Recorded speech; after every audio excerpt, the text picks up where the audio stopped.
ناظرین، مغل سلطنت کے حوالے سے مطالعہ کیا جائے تو اس پوری مغل سلطنت کے دوران کچھ ایسے کریکٹر سامنے آتے ہیں کہ جن کی وجہ سے بادشاہوں کو تخت نشین کیا جاتا تھا۔ اس طرح کے کریکٹرز میں سے ایک مشہور کریکٹر سید برادران بھی تھے۔ یہ دو بھائی تھے اور دونوں سید کہلاتے تھے۔ آئیے آج کی ویڈیو میں ہم آپ کو ان کے بارے میں کچھ تفصیل بتاتے ہیں۔ سادات بارہا ہندوستان کے مشہور و معروف اور با اثر سیدوں کے قبیلے کا نام ہے، جس کے بیشتر خاندان علاقہ دوآبہ جو کہ موجودہ ضلع مظفر نگر کہلاتا ہے اس میں آ کر آباد ہوئے۔ یہ لوگ مذہبی عقیدے کی بنا پر اثنا عشری شیعہ ہیں، یعنی 12 اماموں کے ماننے والے ہیں۔ اسی لیے یہ لوگ ابتداءً سادات 12 کہلاتے تھے، کیونکہ یہ اثنا عشری تھے اس لیے 12 کہلاتے تھے۔ بعد میں کثرت استعمال کی وجہ سے یہ لوگ سادات بارہا مشہور ہو گئے۔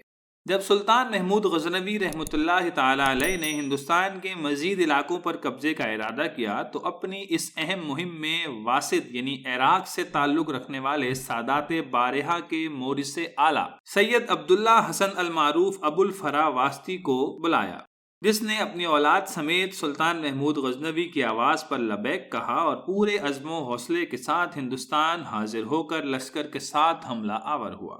زبردست معرکے کے بعد شاندار فتح حاصل ہوئی۔ جنگ کے بعد سید عبداللہ حسن المعروف ابو الفرا واسطی اپنی اولاد سمیت ہندوستان ہی میں رہ گیا۔ سید عبداللہ حسن کے 4 بیٹے تھے، سید داؤد، ابو الفضل، سید ابو الفراس اور سید نجم الدین۔ انہی 4 بیٹوں کی نسل پورے ہندوستان میں پھیلی ہوئی ہے۔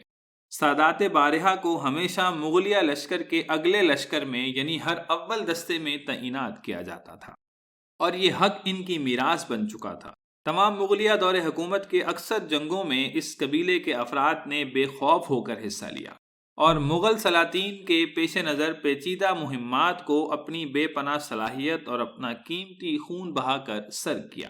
سادات بارہا نے ان کا حق نمک ادا کرنے میں کوئی کسر نہیں چھوڑی۔ سادات بارہا کا گھرانہ اپنی شجاعت و بہادری کے لیے ہمیشہ مشہور رہا۔ بہادری سے بھرپور ان کے کارنامے آج بھی تاریخ میں تابندہ اور محفوظ ہیں۔ بعض لوگوں نے سادات بارہا کو ایرانی نسل کہا ہے، لیکن درست یہی ہے کہ سادات بارہا عربی النسل ہیں، کیونکہ اس قبیلے کے مورث اعلیٰ سید عبداللہ حسن المعروف ابو الفرا واسطی کا اصل وطن عراق تھا، اور عراق کا ایک علاقہ واسط تھا جہاں پر یہ رہتے تھے، اسی لیے یہ واسطی کہلاتے ہیں۔ انہی سادات بارہا خاندان کا ایک فرد سید عبداللہ خان جو کہ سید میاں کے نام سے مشہور تھا، ابتدا میں شہزادہ محمد معظم کے ماتحت تھا، لیکن سن 1093 ہجری میں منصب یک ہزاری پر مامور ہوا اور شاہی ملازمان میں داخل ہو گیا۔ حیدرآباد دکن کی لڑائی میں کارہائے نمایاں انجام دینے کے بعد شہزادہ محمد معظم کے مزید قریب ہو گیا۔ اسی کے 2 بیٹے سید حسن علی خان اور سید حسین علی خان بادشاہ گر اور سید برادران کے نام سے مشہور ہوئے۔ یہ دونوں سلطنت مغلیہ کی فوج میں اچھے عہدوں پر تھے۔ سید حسن علی کو بادشاہ اورنگزیب عالمگیر کے زمانے میں خاں کا خطاب ملا تھا۔ اورنگزیب عالمگیر کے دور میں اسے بہت زیادہ عزت حاصل ہوئی۔ یہ فوجدار بھی رہا۔ اس کے بعد اورنگ آباد میں بحیثیت فوجی افسر تعینات بھی رہا۔ جب اورنگزیب نے شہزادہ مغیر الدین جہاندار شاہ کو ملتان کا گورنر مقرر کیا تو حسن علی خان کو اس کے ہمراہ ملتان بھی بھیجا، لیکن سید صاحب کا شہزادہ مغیر الدین کے ساتھ نبھاؤ بہت مشکل ہو گیا تو یہ مایوس ہو کر لاہور واپس آ گیا۔ محمد اعظم شاہ کے ساتھ لڑائی میں یہ شہزادہ مغیر الدین جہاندار شاہ کی فوج کے ہر اول دستے میں موجود رہا، جو شاہ عالم کی فوج کا ہی ایک حصہ تھی۔ گھمسان کے جنگ کے دوران سید حسن علی خان اور سید حسین علی خان اور اس کے تیسرے بھائی سید نور الدین علی خان ہاتھی سے کود کر دست بدست لڑے اور بہادری کے پورے جوہر دکھائے۔ سید نور الدین علی خان اس لڑائی میں مارا گیا، جبکہ سید حسن علی خان اور سید حسین علی خان کو بہت زیادہ زخم لگے، لیکن وہ اس جنگ میں فتح یاب رہے۔ اس جنگ کے بعد سید حسن علی خان کا منصب 3 ہزاری بڑھا کر 4 ہزاری کر دیا گیا اور اسے اجمیر کی صوبہ داری پر بھی تعینات کر دیا گیا۔ پھر اس کے بعد ترقی دے کر الہ آباد کی صوبہ داری دے دی گئی۔ شہزادہ مغیر الدین جہاندار شاہ کی سید حسن علی خان کے ساتھ بالکل بھی نہیں بنتی تھی، لہذا کچھ عرصے بعد سلطنت کی باغ دوڑ سنبھالنے کے بعد شہزادہ محمد مغیر الدین جہادار شاہ نے سید حسن علی خان کو الہ آباد کی صوبہ داری سے معزول کر دیا۔ کچھ عرصے بعد شہزادہ جہاندار شاہ نے دوبارہ سید علی خان کو الہ آباد کا صوبے دار مقرر کر دیا، لیکن تعلقات پھر بھی خوشگوار نہ ہو سکے تھے۔ صوبے دار پٹنہ سید حسین علی خان اپنے بڑے بھائی سید حسن علی خان کی بنسبت زیادہ روبدار اور دبدبے والے تھے۔ بڑے بڑے امراء بھی حسین علی خان سے ہاتھ ملاتے ہوئے گھبراتے تھے۔ یہ بے انتہا بہادر، صاف گو اور کسی قدر ضدی طبیعت کے انسان تھے۔ شعر فہمی، تاریخ دانی سے بھی انہیں دلچسپی حد تک تھی۔ شہزادہ فرخ سیر شہزادہ جہاندار شاہ سے سلطنت حاصل کرنا چاہتا تھا، چنانچہ اس نے پٹنہ کے صوبے داری کے دوران حسین علی خان کو بہت زیادہ خوشامد سے مجبور کر کے ایک معاہدہ کے ذریعے ساتھ ملا لیا، اور اسے اپنے بڑے بھائی سید حسن علی خان کو بھی اس معاہدے کی روح سے ساتھ دینے کا کہا۔ سید حسن علی خان نے محمد فرخ سیر کا ساتھ دینے کی دعوت کچھ توقف کے بعد قبول کر لی۔ اس طرح یہ دونوں بھائی اب محمد فرخ سیر کے ساتھ ہو گئے۔ سید حسن علی خان نے فرخ کو الہ آباد کی طرف پیش قدمی کرنے کے لیے کہا۔ شہزادہ فرخ سیر نے بادشاہت حاصل کرنے کا یہ موقع غنیمت جانا اور دونوں سید بھائیوں کی مدد کے ساتھ الہ آباد کی طرف روانہ ہو گیا۔ سید حسین علی خان بھی شہزادہ فرخ سیر کی فوج کے ہر اول دستے میں موجود رہا۔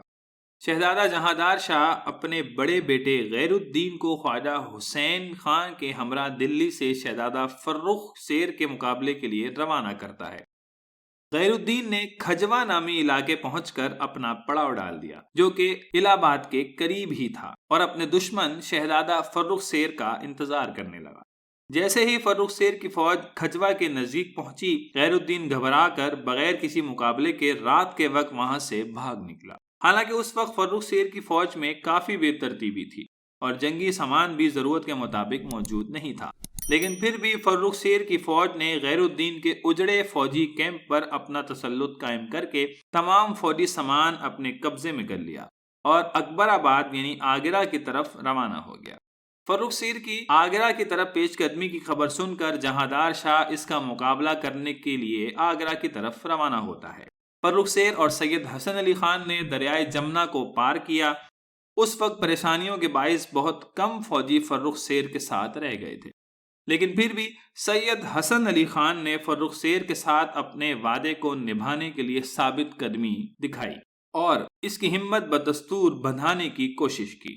11 جنوری سن 1712 عیسوی کو ہونے والی جنگ میں محمد فرخ سیر کو فتح حاصل ہوتی ہے اور فرخ سیر جہاندار شاہ پر غالب آ جاتا ہے۔ جنگ ختم ہونے کے بعد سید برادران نے بڑے اہتمام و شان سے شہزادہ فرخ سیر کی تاجپوشی کی رسم ادا کروائی اور ان کو تخت پر بٹھا دیا۔ اس بھرپور مدد اور بھرپور سہارے کی وجہ سے سید حسن علی خان کو قطب الملک یار وفادار کا لقب دے کر شہزادہ فرخ سیر نے ہفت ہزاری کے منصب پر فائز کر دیا اور وزیر اعظم بھی مقرر کر دیا، اور اس کے چھوٹے بھائی سید حسین علی خان بھی ہفت ہزاری کے منصب سے نواز دیے گئے اور اسے امیر الامراء فیروز جنگ کا خطاب عطا کر کے سپہ سالار اعظم مقرر کر دیا گیا۔ سید حسین علی خان بڑی تیزی کے ساتھ دلی پہنچا اور تقریباً ایک ہفتے بعد شہزادہ محمد فرخ سیر بھی دلی پہنچ گیا اور سید برادران کی مدد سے بڑے اطمینان سے تخت پر بیٹھا رہا۔ اس کے نام کا خطبہ پڑھا جانے لگا، سکہ بھی اسی کے نام کا چلا۔ شہزادہ فرخ سیر سید برادران کے بلبوتے پر بادشاہ بنا تھا۔ فرخ سیر مکمل طور پر سید برادران کے ماتحت رہ کر حکومت کرتا تھا۔ تمام امور سلطنت سید برادران کے مشوروں سے سر انجام دیے جاتے تھے۔ کچھ عرصے بعد فرخ سیر نے ان کا زور اور طاقت توڑنے کی کوشش کی تو اس کے اور سید برادران کے درمیان دشمنی پیدا ہو گئی۔ درباری امراء نے اپنے کو کئی دھڑوں میں تقسیم کر لیا۔ اس گروپ بندی کا نتیجہ مسلح تصادم کی صورت میں سامنے آیا، جس میں ایک سخت مقابلے کے بعد سید برادران نے بادشاہ فرخ سیر کو گرفتار کر کے قلعے کے قید خانے میں ڈلوا دیا اور اس کے چھوٹے بھائی رفیع الدرجات کو جیل سے نکال کر تخت نشین کر دیا۔ پھر فرخ سیر کو قید کی حالت میں زہر دے دیا گیا۔ زہر کے اثر سے وہ بہت دیر تک جانکنی کی تکلیف میں رہا تو سید برادران نے ہی اس کا خاتمہ کرنے کا فیصلہ کر لیا۔ یہ دلسوز واقعہ 16 مئی سن 1719 عیسوی کو پیش آیا۔ پھر اس کے بعد روشن اختر محمد شاہ رنگیلا تک تمام مغل بادشاہ بنانے میں ان یعنی سید برادران کا رول بڑا اہم تصور کیا جاتا رہا، اور انہی کی مدد کی بدولت وہ تخت پر بیٹھتے رہے اور سید برادران کی کٹھ پتلی بنے رہے۔ سید برادران کو بھی زوال نے آنا ہی تھا، اور وہ بھی انہی کے بٹھائے ہوئے بادشاہ یعنی روشن اختر محمد شاہ رنگیلا کے دور حکومت میں آیا۔